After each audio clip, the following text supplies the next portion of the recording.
Good morning mga kabidahay. Nandito tayo sa harap ng bahay at ano tayo ng damo.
Mga kabidahay, umpisa naman tayo magdamo mga kabidahay.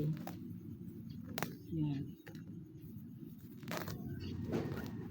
Pasensya na mga kabidahay. Walang kagabi.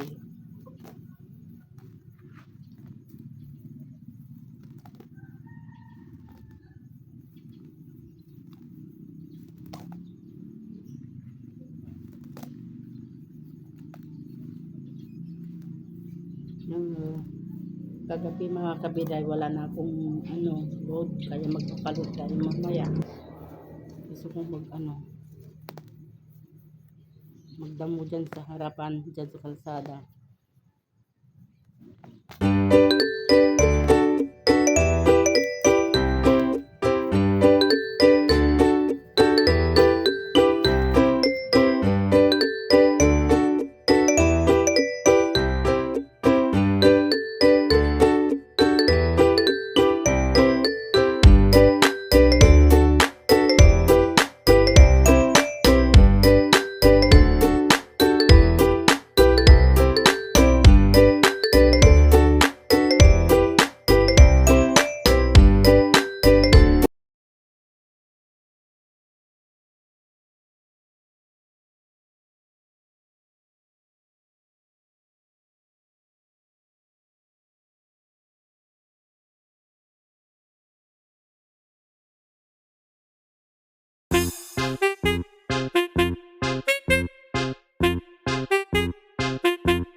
Good morning, good morning, good morning.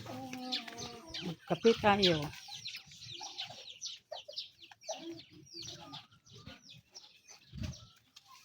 Yeah.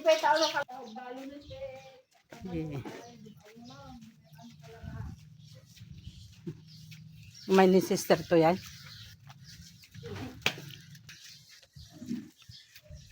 Di nalungtot dag ito yung kwan. Di pala purusan. Sayang. Ay. Pala purusan. Kape na tayo mga kabiday. Wala tayong magkape. Yan. Nandito tayo. Nagdamo tayo kaunti. Yan. Kape na kabiday. Cheers!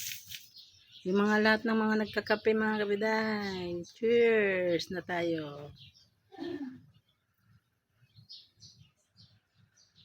Mainit.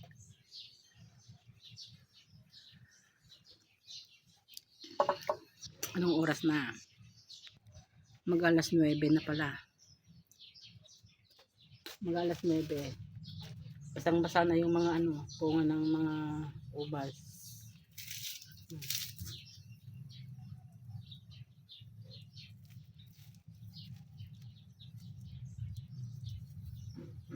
Ano yun? Parang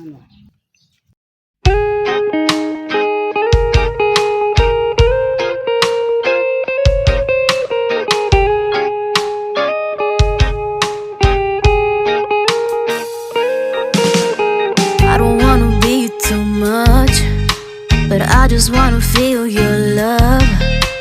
I just wanna know how you feel, baby. I just wanna go where your love take me. I'm losing my sanity, you taking me under. For you I surrender, you're making me land on other side of gravity. Boy, you got me under. Boy, you got me fond of. Yeah, boy, you got me in love. I can't ignore it. I wish you noticed me. I wish you knew the emotion provoked in me. Let me live again. I'll take no more from you. You got my soul, oh. You let me fly, you let me go, oh. Now you're gonna see it clearly. You go out on the weekend, you want me then you leave me.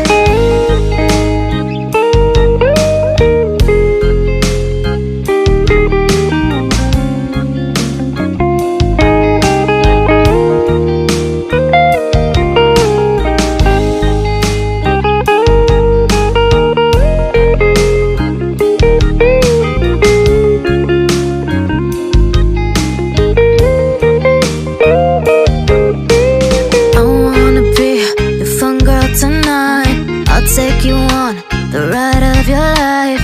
Don't ever stop.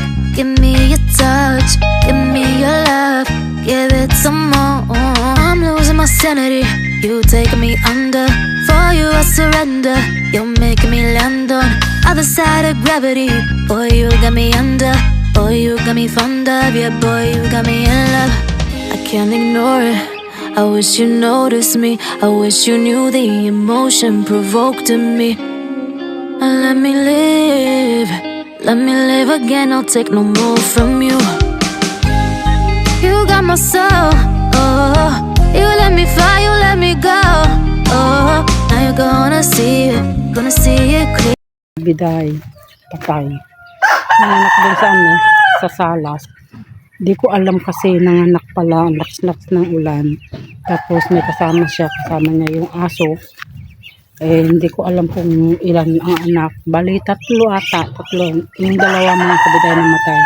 Yung isa, kaya pala yung bagong pagbukas ko yung pinto ko, yung kwarto ko. Bigla na lang pumasok yung doon, yung pusa. Yung pala, nanganak na doon sa sulok ng kama ko mga kabiday. Andoon pa hanggang ngayon. Ito may pumasok. Ay. Ayan.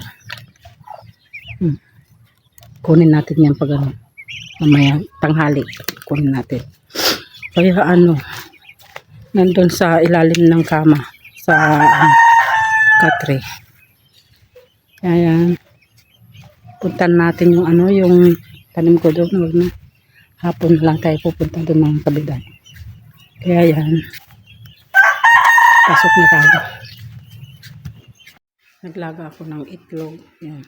Yung ano, yung itik. Itik yan mga kabiday. Yan. Mga kabiday, tignan natin yung anak niya. Nandito. Yan. Nalagay ko dito sa mas malapit kasi nandun sa pinakadulo kaya hindi ko maano kasi hindi niya napapasuso kaya nilagay ko na dyan. Ito yung itim na ano na anak niya tapos ano niyakap niya siguro dumididi yan. Bali tatlo yung anak niya, yung batik din na ano na itim ganyan din yung isa na medyo malaki na kaya lang yung isa puti, yung huli mas maliit yun kaya hindi pa nakaano, parang hindi na gumagalaw mga kabiday. Kinuha ako na kaya yun tinapon ko dun sa balon kaya yung may manok doon yan. Yan tignan natin kung ano mapalaki niya yan. Ganun dito mabait yan si Mingming. Pero nung unang anak niya mga kabiday, yun nga yung ano yung sa tindahan noon kung napanood nyo, may anak siya ring tatlo kaya lang parang mga ano din, mga hindi normal yung mga anak niya, mga paa kamay niya is parang ano parang naka baliktad baliktad mga kabiday kaya namatay lahat mga anak niya kaya dyan tignan natin kung sakaling mabubuhay niya yan. Wala pang anak na nabuhay na yun meron pa siyang ano anong ba yun yung pusod na hindi ko natatanggal yung itim sabi yung itim na yan sa baba niya tignan natin kung mabubuhay niya. Yan mga kabiday yan ang ulan yan punong-puno na yung mga ano mga ayan yan. Tuwang-tuwa na ng mga ano mga alaga kong itik nandun nagsiswimming na sila hindi nyo nakikita doon swimming na doon nadiligan na rin yung mga tanim natin doon yan yung papaya ko mga kabiday ang dami ng bunga ayan saan na ba yan ayan saan na yan nakikita nyo hindi ko nakikita yan ang malaki na yung ano yung kalabasa ko din yan mga kabiday ang sarap maggala no malamig yan kagabi umulan din kagabi ang lakas-lakas ng ulan kagabi nakakatakot mga kabiday natakot ako kagabi kasi ano ang ulan niya yan sana kahit na ganito lang mga kabiday diba sa inyo rin kumusta kayo dyan mga kabiday ayos kayo lang ba umulan din ba sa inyo hindi ba malakas ingat tayong lahat mga kabiday kasi ito nga weather ako nga parang parang may sipon-sipon sipon ba yun yung parang yan kasi medyo malamig yan sarap talaga maggala ng ganito kasi walang kulog ganun walang kidlat ganun ayan ang ganda yung weather natin diba yan dito yung sa likod natin mga kabiday yan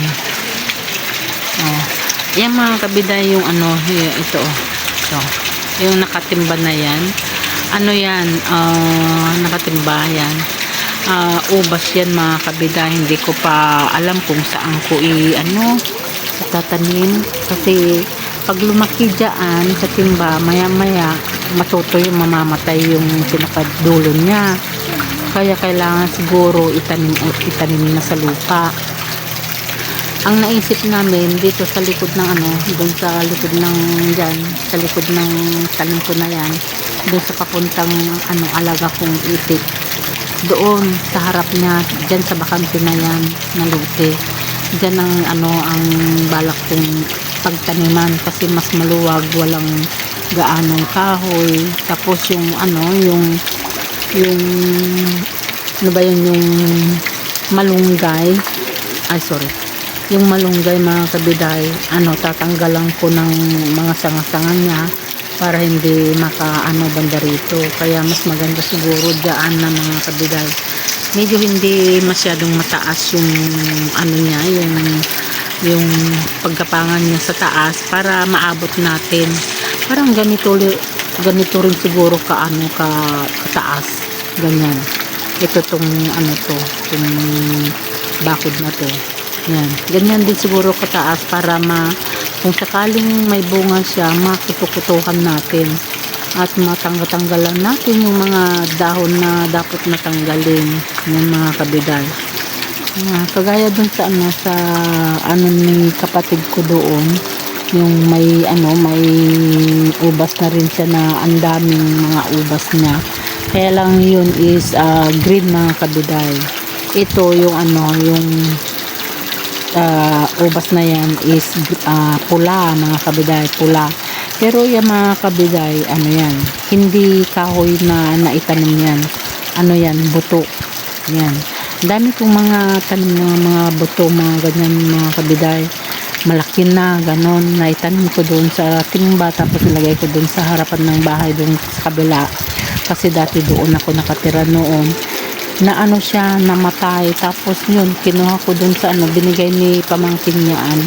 Yung ubas na yan kasi napapabayaan niya doon sa likod niya. Siyempre, may mga alagang mga manok doon. Kinakuray. Ano ba yan? Kinakuray. Oo, kaya binigay na sa akin yan mga kabiday. Kaya yan, dati doon sa kabila, dyan sa dyan. Tapos ilagay ko na dyan. Kasi gusto niya kasi yung mga kabiday, yung naarawan. Ayaw niya yung makulimlim. Gusto niya talaga yung may araw. Yan mga kabiday. Kaya itanim natin dun sa lupa, tanggalin natin yung timba.